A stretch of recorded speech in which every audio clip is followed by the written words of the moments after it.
चांदपुर एवं पहेंगा सहित अन्य कई गांव में पहुंचे कांग्रेस के पूर्व सांसद एवं अध्यक्ष विजेंद्र सिंह। कांग्रेस के कई अन्य नेताओं ने भी उन्हें ज्वाइन किया। उन्होंने सरकार पर कटाक्ष करते हुए कहा कि सरकार नीट मुद्दे पर अपना बयान दे। उन्होंने किरण चौधरी एवं श्रुति चौधरी को उनके भविष्य के लिए शुभकामनाएं दी।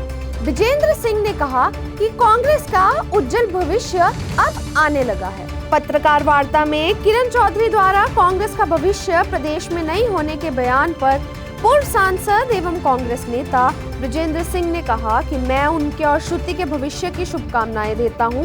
कांग्रेस का भविष्य तो अब उज्जवल होना शुरू हुआ है, इसलिए उनके फैसले पर थोड़ी हैरानी होती है कि एक ऐसे समय पर कांग्रेस को उन्होंने छोड़ा है जब कांग्रेस उबार पर राष्ट्रीय स्तर पर भी प्रदेश स्तर पर भी।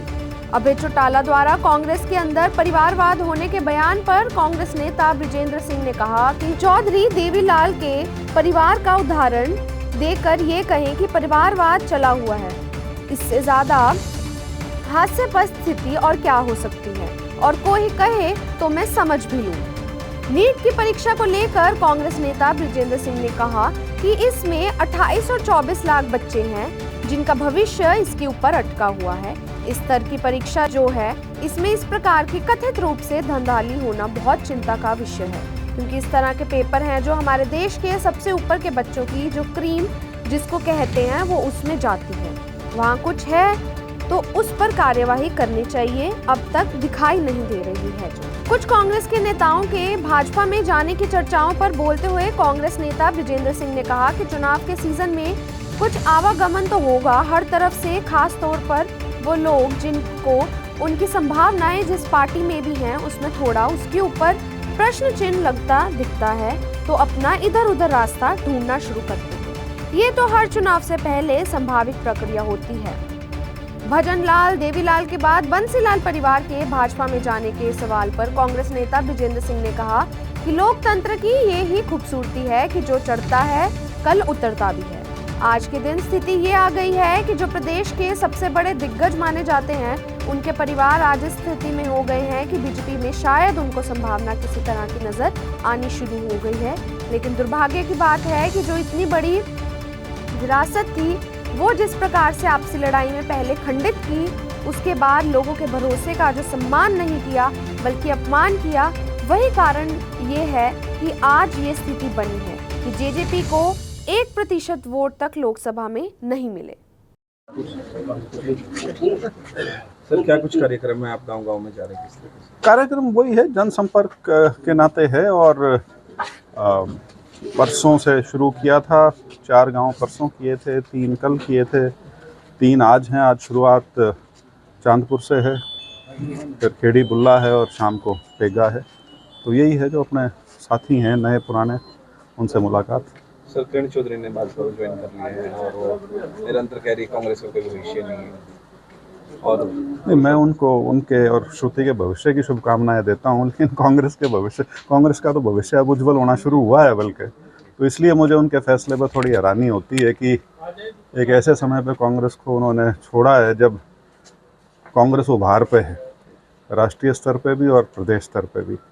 उनके कुछ कारण रहे होंगे और ज़रूर कोई बड़े पुख्ता कारण रहे होंगे जिस वजह से छोड़ा है, नहीं तो 40 साल से वो कांग्रेस के साथ जुड़ी रही हैं।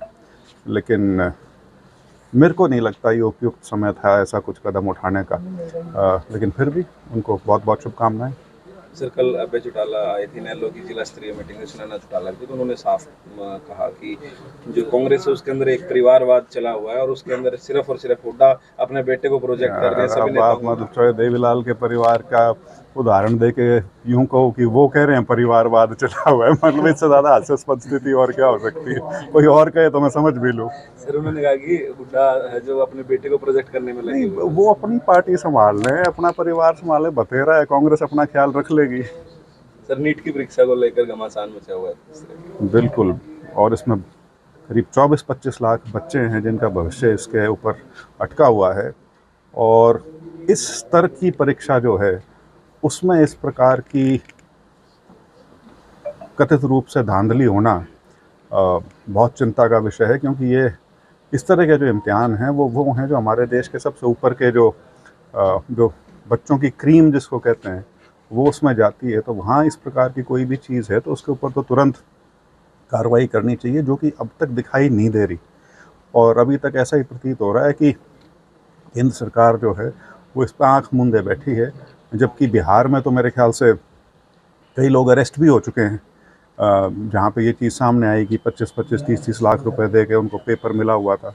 तो नीट जैसे एग्ज़ाम में इस प्रकार की चीज़ नहीं होनी चाहिए। और ये जो नेशनल टेस्टिंग अथॉरिटी है NTA, इसकी जो पूरी कार्यप्रणाली है इसके ऊपर से पुनर्विचार होना चाहिए और नीट के एग्ज़ाम के ऊपर सरकार को पुख्ता तौर पे सामने आके स्थिति स्पष्ट करनी चाहिए। और जो भी आगे कदम उठाना है, इम्तिहान दोबारा करवाना है या जैसे भी है, उस पर स्थिति स्पष्ट करें ताकि जो असमंजस की स्थिति 25 लाख बच्चों के साथ बनी हुई है वो ना रहे। सर, दिल्ली में पानी को लेकर एक बार मुद्दा बना हुआ था, उस पर कल CM ने पलटवार किया कि जो कमी है, जो केजरीवाल की कमी रही है कि उन्होंने भ्रष्टाचार किया, वो जेल में गए, उनकी कमियों के कारण दिल्ली में पानी हरियाणा की तरफ से पूरा जा रहा है, लेकिन वो जो सारी कमी है वो सब देखिए, भ्रष्टाचार का और पानी की कमी का क्या संबंध है मेरे को तो समझ में आता नहीं। लेकिन बीजेपी का और आम आदमी पार्टी का दिल्ली में जहाँ तक सवाल है, बहुत बहुत ज़्यादा तनाव की स्थिति है, क्योंकि लोकतांत्रिक तरीके से तो वहाँ आम आदमी पार्टी की सरकार बनी हुई है, पिछली बार भी बनी थी और इस बार भी बनी थी, और बहुत भारी बहुमत से सरकारें उनकी बनी हैं। लेकिन क्योंकि राष्ट्रीय राजधानी है तो बीजेपी ये चाहती है कि उनका नियंत्रण उस पर रहे, तो वो लोकतांत्रिक तरीके से नहीं मिला तो उसको प्रशासनिक तरीके से लेफ्टिनेंट गवर्नर के माध्यम से, होम मिनिस्ट्री के माध्यम से उसको कंट्रोल करना चाहते हैं।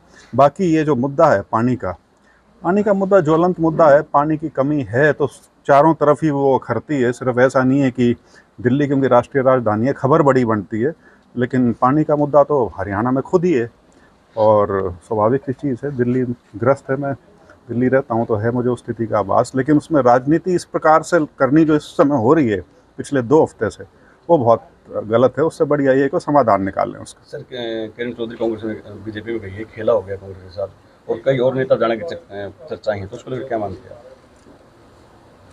इलेक्शन का सीज़न है, कुछ आवागमन तो होगा हर तरफ से, ख़ास तौर पे वो लोग जिनको उनकी संभावनाएं जिस पार्टी में भी हैं उसमें थोड़ा उसके ऊपर उनको प्रश्न चिन्ह दिखता है, तो वो अपना इधर उधर रास्ता पे ढूंढना शुरू तो करते हैं। तो ये तो हर चुनाव से पहले एक स्वाभाविक सी प्रक्रिया है जो होती है आमतौर पर। सर, हरियाणा में देवलाल परिवार काफ़ी समय तक राज किया है, लेकिन जो देवलाल परिवार के वंशज हैं, कुलदीप बिश्नोई, रणजीत सिंह, उसके बाद अब किरण में चले गए हैं। कुलदीप बिश्नोई थोड़ी हैं देवीलाल के वंशज। भजनलाल के ना सर? अच्छा, भजनलाल। ये कह रहे सर सारे लाल। अच्छा। ओके। नहीं, आपकी सुर्खियों के लिए बहुत अच्छी खबर है, लेकिन लोकतंत्र की यही खूबसूरती है कि जो चढ़ता है कल को वो उतरता भी है। तो आज के दिन स्थिति ये आ गई है कि जो इस प्रदेश के सबसे बड़े दिग्गज माने जाते थे, उनके जो परिवार हैं, वो आज इस स्थिति में हो गए हैं कि बीजेपी में शायद उनको संभावना किसी तरह की नज़र आनी शुरू हुई है।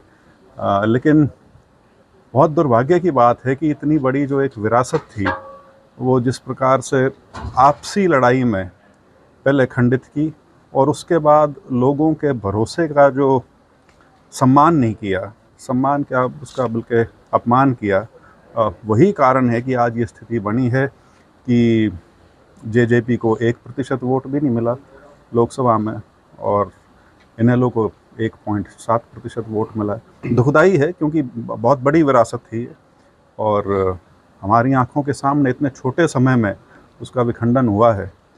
मैं अब ये भी नहीं कह सकता कि मेरी शुभकामनाएं उनके साथ हैं, क्योंकि अब तो वो एक ऐसी स्थिति पे आ गए हैं कि बिल्कुल हाशिए पे चली गई हैं उनकी पार्टियां। तो देखते हैं आगे क्या होगा, क्योंकि अब कांग्रेस और बीजेपी छोटा प्रदेश है हमारा, दोनों आमने सामने होने की वजह से किसी तीसरे दल की या क्षेत्रीय दल की संभावना अभी निकट भविष्य में तो है नहीं।